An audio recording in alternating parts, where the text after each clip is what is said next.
All right, team. This is part 2 of this topic. So if you haven't seen the first video, go back and watch the first video. So what we have to do when we have a problem like this is we need to get one of the radicals by itself. So I'm going to go ahead and I don't want to deal with this one. I want to be able to get rid of that right away. So I'm going to go ahead and subtract the x squared or the square root of x on both sides. So I have the square root of x plus 2 is equal to 2 minus square root x. So I need to get rid of the square root. So I'm going to go ahead and do that by multiplying or squaring both sides. It's going to cancel this and leave me with x plus 2 is equal to, and then this is really the box, right? So I'm going to go ahead and actually use the box here. 2 minus square root x, 2 minus square root x. So 2 times 2 is 4. Negative 2 square root x, negative 2 square root x.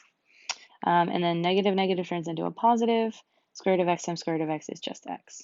So I would have 4, negative 4 square root x, those are like terms, plus x coming out of here. And then remember that I'm trying to, if I have a problem that still has a square root in it, then I need to get that by itself. So I'm going to go ahead and move the 4 over here, as well as move the x over to the other side. So I'm going to cancel this side and this side. Leaves me with negative 4 square root x. These would cancel and give me negative 2. I'm going to go ahead and divide by negative 4 here. Negatives would cancel. 2 over 4 I know simplifies to 1/2. So I have the square root of x here. And then finally, I want to get rid of the square root. So I'm going to square on both sides. It's going to cancel here and leave out just x is equal to. And I know that when I square a fraction, it goes on top and on bottom of the exponent. So 1 squared would be 1 and 2 squared would be 4. So what I think is my solution is 1/4 or 1/4. I'm going to go ahead and double check here. So I have the square root of 1/4 plus the square root of 1/4 plus 2 is equal to 2. So in this case, the square root also applies to the top and to the bottom. So square root of 1 is 1 plus, or over square root of 4 is 2. Plus, over here, I'm going to say this is 1/4 plus 8/4, which is technically the square root of 9/4. I'm just making those common denominators so I can put them together.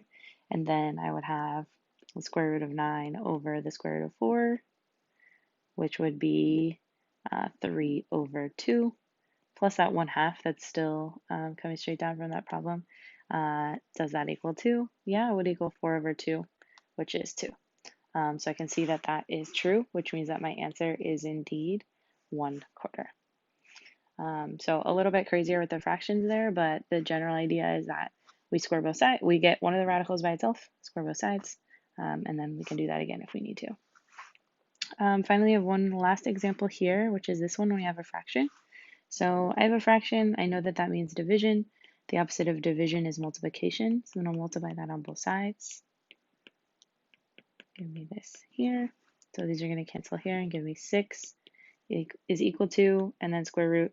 This is inside with inside, so I'm going to multiply those together. So I'm basically like distributing. So x squared plus 5x.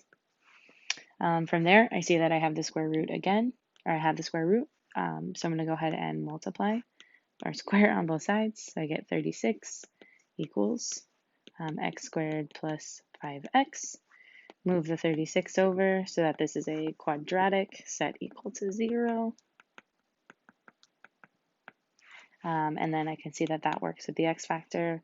Multiplies to get 36, adds to get 5 is negative 9 and positive 4. So I have x and x. It's going to give me the solutions x equals 9 and x equals negative 4. So I'm going to go ahead, let's actually double check that.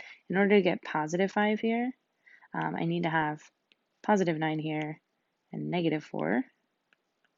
That's going to change my solutions to negative 9 and positive 4. All right, so negative 9 and positive 4, those are my possible solutions. Let me go ahead and clean this up. X equals negative 9, x equals positive 4. So those are my two possible solutions. I'm going to go ahead and double check them over here by plugging them into the original equation. So 6 over square root, we'll try negative 9, plus 5 is equal to square root of negative 9. Right away, I know that the square root of a negative 9 is a non-real answer, so this is not a real solution. No real solution, so I don't need to check anymore on that one. Yes, I know that it's 3i, but in this case, we're looking for real solutions, not imaginary ones. So I'm going to double check 4. 6 over square root of 4 plus 5 is equal to square root 4. So I have 6 over square root of 9, which is 3, is equal to 2, and 6 divided by 3 is 2. That is correct. So that means that x equals 4 is a solution. It's our only solution in this case. No real solution is coming from the negative 9 because negative 9 is extraneous. I wanted to show you what this looks like on a graph. So if I go ahead and graph this, I used Desmos to graph this. So what I did here was, let me clean this up a little bit here. I graphed this first one here with the red equation, and then I graphed the second equation with the blue equation.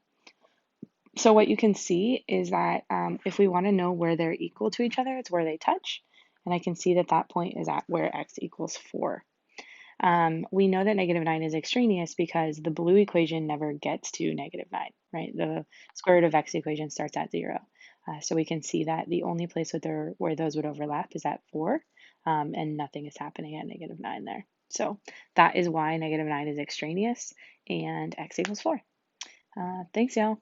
Go ahead, you guys are working on the next section, which is this homework here. We've done most of the problems, so make sure to refer back to your notes. Thanks, y'all. Bye-bye.